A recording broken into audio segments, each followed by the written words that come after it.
Presiden Ukraina Volodymyr Zelensky pernah meminta Barat terus memasok jet tempur F-16 untuk menyaingi supremasi pertahanan udara Rusia. Ia menyatakan bahwa Ukraina paling tidak membutuhkan sebanyak 120-130 unit pesawat buatan Amerika Serikat tersebut. Negara-negara Uni Eropa telah menjanjikan mengirimkan jet tempur F-16 ke Ukraina mulai musim panas ini. Tak tanggung-tanggung, pesawat yang bakalan dikirim ke Kiev berjumlah 60 unit. Negara yang akan menyumbangkan adalah Denmark, Norwegia, Belanda dan Belgia. Denmark akan mengirimkannya pada musim panas sementara Belanda berjanji mengirimkannya ada musim berikutnya. Hal ini tentu membuat Presiden Volodymyr Zelensky bisa tertawa lebar. Ia meyakini dan berulang kali mengatakan bahwa kehadiran F-16 bisa jadi game changer dalam upayanya mengusir penjajah Rusia. Namun sayangnya ada masalah yang terjadi. Saat pesawat-pesawat yang memiliki kemampuan nuklir tersebut sampai di Kiev, ternyata belum ada pilot yang mampu mengoperasikannya. Selama ini ternyata Ukraina masih kesulitan untuk memberikan pelatihannya kepada para penerbang F-16. Media Barat, Politico mengungkap permasalahan Ukraina ini terjadi karena terbatasnya kuota pelatihan untuk pilot F-16. Ukraina mengatakan pihaknya memiliki 30 pilot yang memenuhi syarat untuk segera memulai pelatihan spesifikasi F-16 di AS. Namun AS menyatakan kekurangan kursi sekolah dalam program yang berbasis di Arizona untuk menerima lebih dari 12 peserta pelatihan pilot sekaligus. Menurut 3 orang yang mengetahui langsung permintaan tersebut, 2 fasilitas lain di Denmark dan Rumania memiliki masalah serupa terkait ketersediaan tempat pelatihan. 8 mantan pejabat dan anggota parlemen AS, Ukraina, dan Eropa, yang sebagian besar tidak disebutkan namanya untuk berbicara tentang percakapan diplomatik yang sensitif. Dalam serangkaian pertemuan dan panggilan telepon selama beberapa minggu terakhir, Ukraina telah secara resmi meminta AS untuk melatih pilot tambahan di pangkalan Morris Air National Guard di Tucson,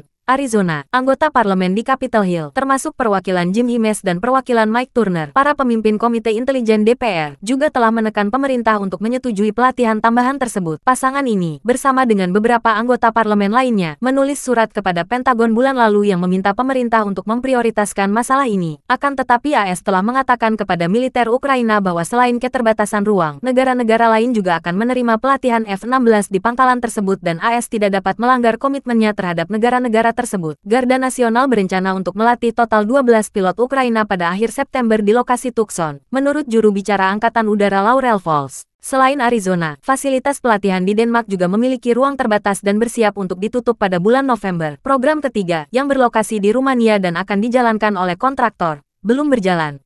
Mayor Erin Hennikan, juru bicara Garda Nasional Arizona, menegaskan bahwa ruang dalam program ini terbatas karena komitmen terhadap permintaan pelatihan, pendanaan, dan penyelesaian persyaratan bahasa Inggris oleh calon siswa dari negara lain. Di wilayah Kharkiv, misalnya, seorang pejabat AS mengatakan Ukraina tidak akan bisa menerbangkan jet-jet tersebut ke perbatasan dengan Rusia atau ke wilayah Rusia, karena sistem pertahanan udara Moskow akan dengan mudah mengenali dan menembak jatuh mereka. Angkatan Udara juga melatih pilot F-16 di Pangkalan Angkatan Udara Luke, Arizona, dan Pangkalan Gabungan San Antonio, Texas. Namun program tersebut juga memiliki ruang terbatas untuk pelajar internasional. Tempat-tempat tersebut biasanya dipesan jauh sebelumnya untuk pilot dari negara lain yang mengoperasikan F-16. 8 pilot Ukraina lainnya sedang dilatih di Denmark, menurut mantan pejabat Departemen Pertahanan yang terlibat dalam program tersebut.